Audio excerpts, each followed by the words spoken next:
last at least for 30 to 40 minutes. Yeah, I hope so as well. Now, SjoW, I talked about him in the pregame show a little bit, and I said he's the type of player that always wants to take his expansions very passively. And what I meant by that, we saw, let's say, QXC, we saw Phoenix take his expansions very aggressively. They're having this constant pressure. I don't think SjoW really likes that. He likes to keep that, just getting your expansion up, getting the bare minimum to defend against any sort of pressure. And he does look like he's getting the refiner. So it isn't going to be a 16 command center. But, he could be, hopefully, if I'm keeping my fingers crossed that my prediction is correct, he's just going to be making a factory off of this and just taking this expansion. That's a lot of times what we've seen from SjoW's play. He doesn't do this all-in early aggression or, those huge commitments to some sort of harass. He likes that, just take your expansion. It's okay. Apply a little pressure. What I like is the APM count. SjoW is just such a low APM player, and SjoW occasionally on 300. That's 5 times the amount of APM that SjoW uses right now. But, well, APM is not what makes you a good player, and maybe SjoW will prove that. His opponent is going for the spawning pool right now, and as you predicted, SjoW is going for that factory play.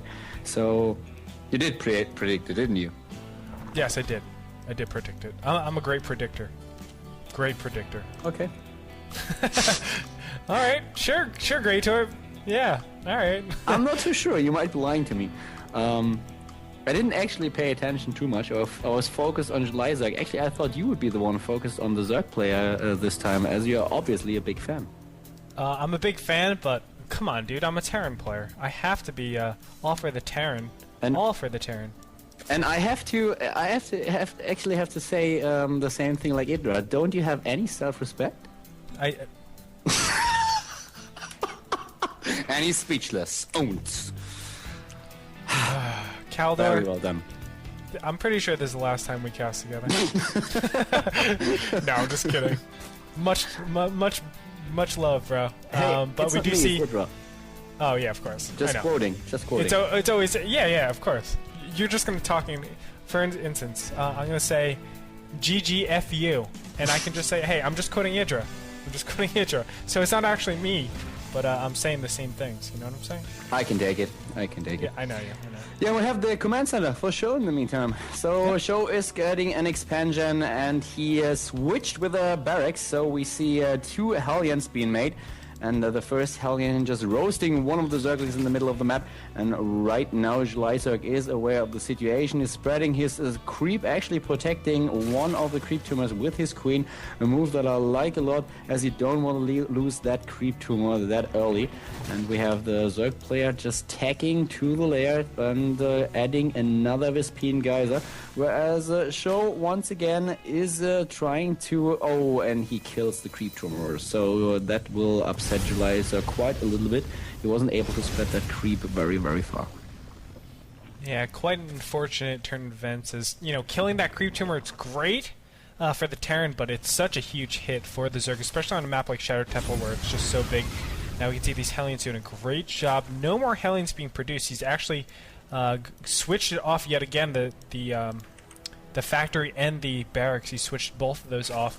Just getting the siege tank now as we speak, and also getting the Orbital Command Center. Hasn't yet lifted it and pushed it down, but he's, as he said, SjoW is a very passive player when it comes to this. It's like a passive-aggressive almost. He's trying to be aggressive at the same time he's taking his expansion. Oh, all these Hellions caught a little bit out of position. We can see one of the Hellions go down at the cost of a couple of these Zerglings, but I think that was a good trade just to contend with map control.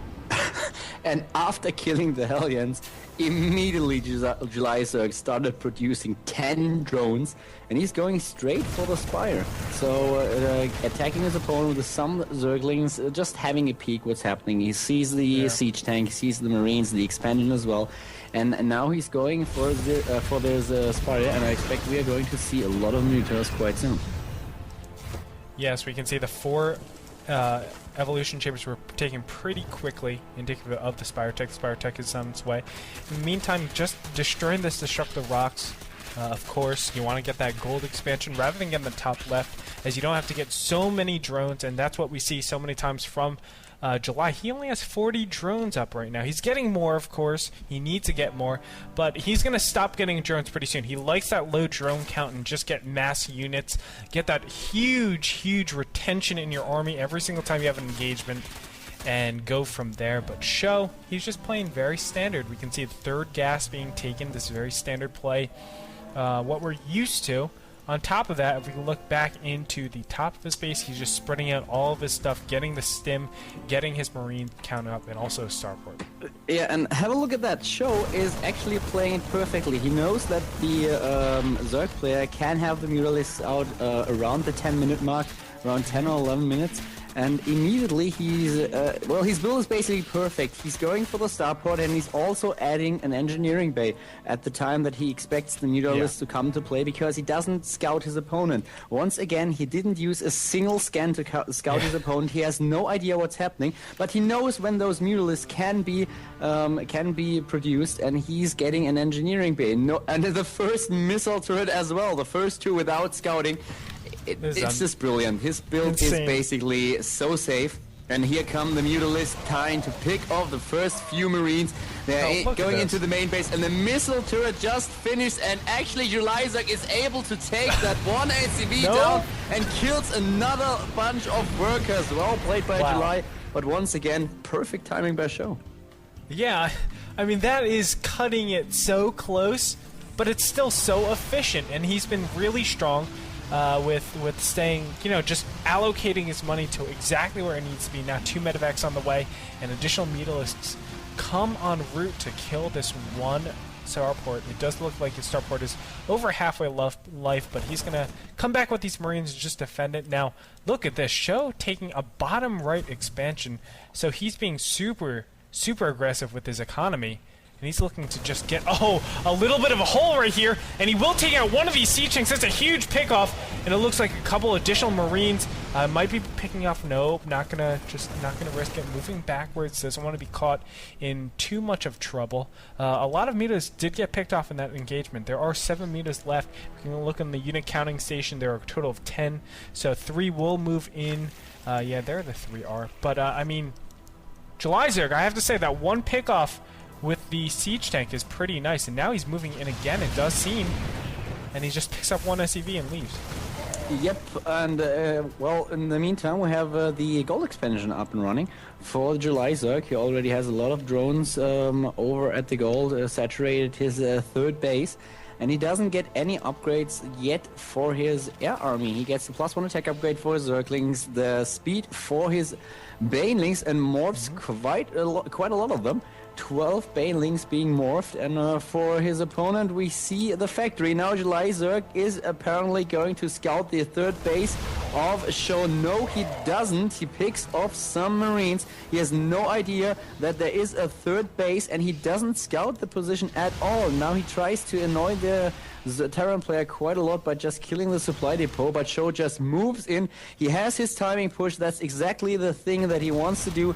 The nice, decent timing push. He's attacking. In the meantime, we have all those Zerglings attacking his main base and his expansion. So SjoW actually caught out of position. He has to go through with his attack. That's exactly what he's doing. He's sieging up. He already used one of his stims. He's on 100 supply against 132 of his opponent. And look at the expansion of SjoW. All those workers died, and SjoW is just in a terrible position. He has to do a lot of damage with his push, or he will lose that game. Oh no, and reinforcement Marines try to engage, or try to continue on with this push, but doesn't look. Oh, and the front Marines get caught way out of position, and that is a huge pickoff. Now gunning in for the rest of the Marines, but I don't think it's going to be enough. As yes, oh my gosh, these 3 tanks are all alone and lonely. Mutalisks cleaning up quite a bit. 4 Marines are the only thing that stand between them. This one Queen, poor Queen, getting off a creep, but now finally the Mutas will clean house. And SjoW not looking too good in this game number 1, as he's on the back foot. He does not have third base now because that natural was just torn apart, and now we can see more Zerglings are just ripping apart these tanks. Now the Marines get focused down. Great play, keeping that Muta count so well. We can look at the income tab as well. That's what I'm talking about. Only 58 drones for July Zerk, whereas SjoW has 46. He's not looking too good as this one natural gets cleaned up yet again. No more SCVs on there, and SjoW has to be feeling hurt so hard as he has no more army yet again. He won't leave the game, he never does. He always stays until he has no chance of winning whatsoever, and rightly so, because SjoW is well known for playing perfectly up to the last second when it comes down to recovering from actually attacks like that. But right now there are all those Zerglings streaming to this main base, and I think that's it for him. Yes, here comes the GG. So SjoW loses the first game, July Zerk takes the lead in this best of 3. Hey. All right, so there you have it. SjoW was defeated to July Zerk. He's 0-1. Let's just talk a little bit about that game. I mean, SjoW, I thought he was looking good in the beginning stage. He got that expansion up with a lot of anonymity. July Zerk had to be a little bit more careful. He did bait that one creep crawler. But in general, I thought everything was fine. Everything was pretty standard. But then, as soon as Mutas popped out, it was like a completely different story. It just seemed like July Zerk knew exactly where to go every single time with his Mutas, and he just did so much harass. Not necessarily too much damage to him, but just kept him in his base way too long for that timing push itself. Well, actually, I think that SjoW loves his timing push, and he moved out with a lot of his Marines. He moved out with those tanks. The thing about July Zerk is, as you already mentioned, he didn't deal too much damage with those Mutalisks. He was just sniping off one tank that he caught out of position. SjoW was a little bit sloppy about that one, but he kept some Zerglings just in place in case that the Terran player moved out. He knew exactly, thanks to his Mutalisks, when SjoW was moving out and just started to attack his economy right away. And that was the brilliant move by July Zerk that won him the game right then and there. SjoW was trying to get a grip on the situation. He was trying to continue with his attack, but he lost way too much economy. Yeah. And when he was focusing on defending his main base, basically July Zerk just streamed out of his expansion with all those Zerglings, with the Banelings as well. As you already mentioned in the game itself, he called all those Marines with the Banelings, and then he just had to clean up with the Zerglings and the Meterlists that were coming streaming back to his base and joining the fight. Yeah, but a little bit about that timing push, I thought it was a bit out of place, and that's why if the Zerg has the gold up for that long, I mean, if you have the gold for, let's say, a minute, then it's a huge problem. There's no more timing push because they were able to capitalize off of all the units off that. They can get those larva injects. They can get 2 larva injects in by the time you push out. So with him having kind of a weird timing, and on top of that, having himself very open, he didn't have a bunker at home, didn't have any sort of defense or, suitable defense for that counterattack. It was a small counterattack, too. SjoW, I thought, was just theoretically way out of position to be doing that. I didn't think that timing push was too strong. I think if he waited a little bit and let his third get him enough gas, actually, get him the upgrades, get him the Thor that he really needed, it would have been a much different story. But ultimately, SjoW did lose to the counterattacking, and I think the kind of off-timed timing push, to be honest. Yep, July Zerk definitely showed that he's up to the task of defeating the Swedish player, and SjoW has to, he has to play a lot better if he wants to defeat the Korean Zerg player. Yep, so let's go ahead and get into game number 2 after a short break.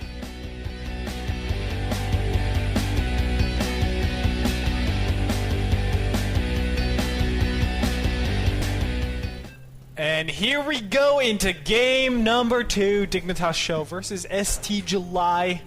Startail July, that is. And July's up 1-0. And we're going to Terminus 3, sir. Sir Kaldor. Sir Yep. Kaldor. So I'm being knighted once again? Yeah, I'll take knighted. it. Boom.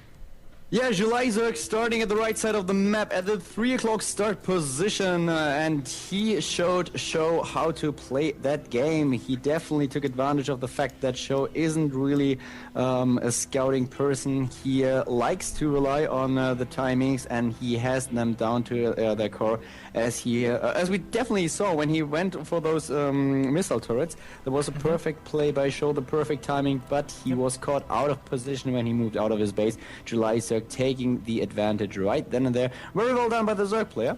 And the Swedish player from Team Dignitas is starting at the 12 o'clock start position as the Red Terran.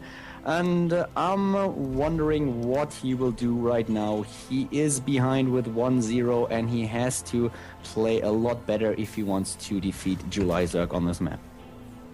Yeah, and what a map to try to defeat him on. I mean, Shattered Temple was the medium-sized map, though they were in cross position, so it did make them pretty far.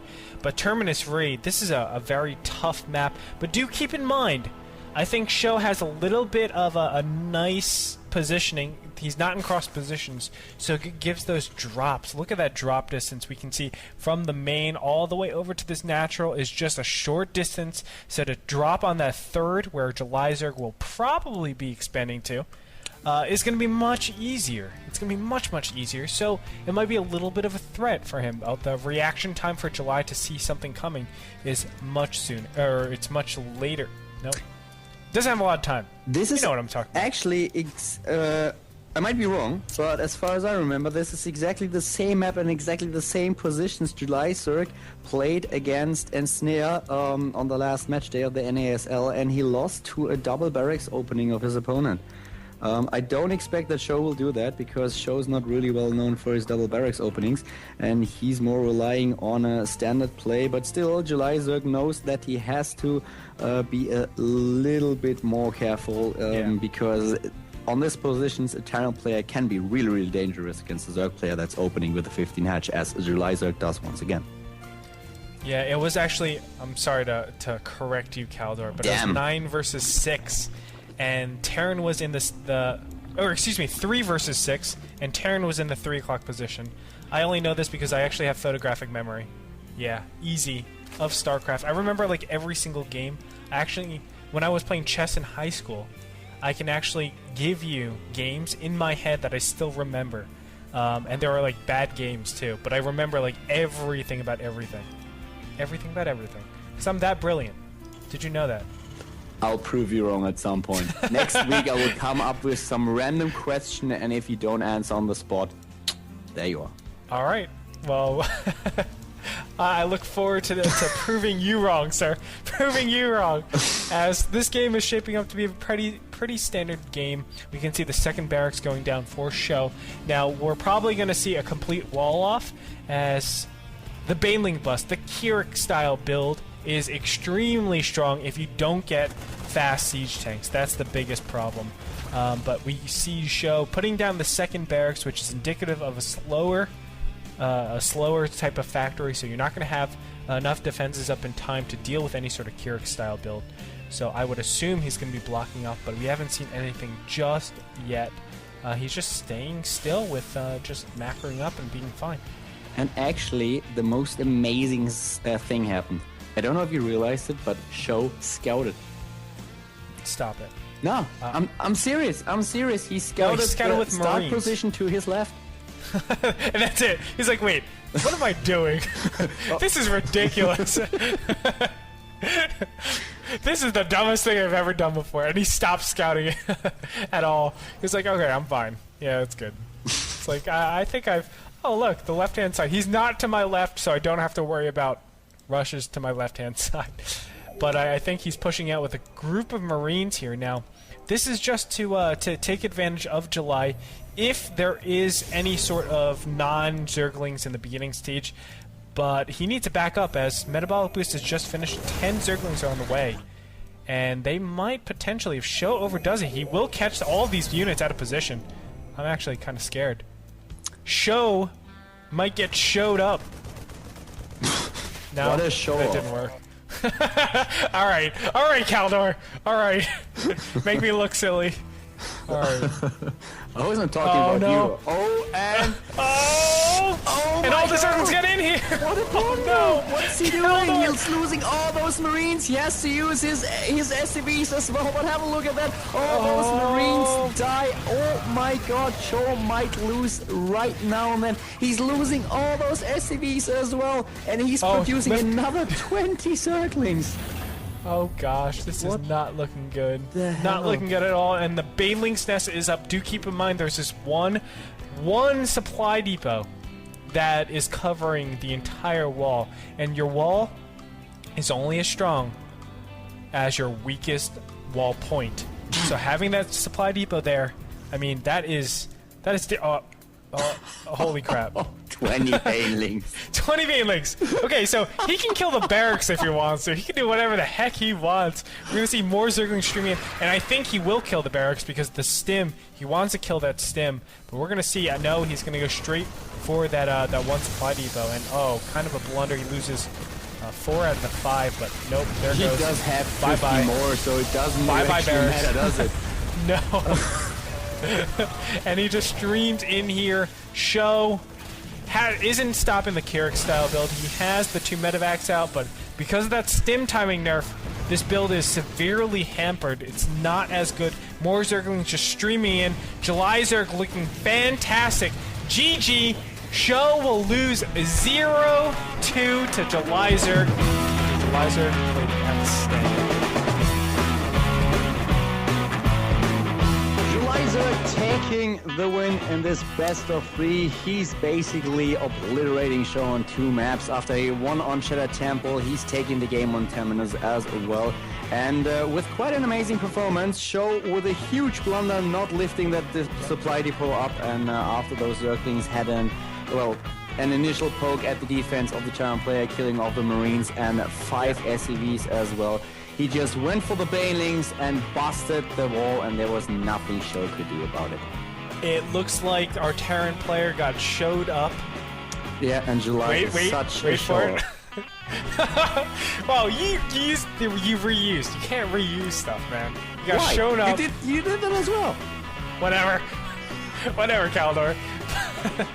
But I mean, that was a pretty basic baneling bus. Unfortunately, SjoW, he got all those Marines caught out of position. That was the key thing. So when the banelings come, he just did not have enough DPS to deal with anything. The Carrick style build especially, and the Carrick style build just destroyed him. It really wasn't much of a match, and SjoW loses a quick 0-2. Very unfortunate, but it is what it is. So he's going to fall 1-2 in the groups, and July Zerg is actually going to be 1-2 in the groups as well.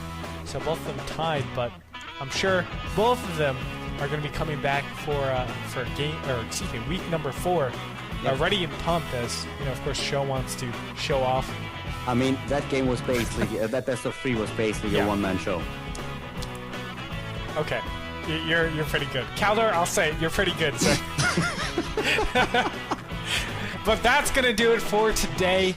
It's been a couple of exciting matches. We're gonna take a short break, and then we'll be right back with just a couple of closing words.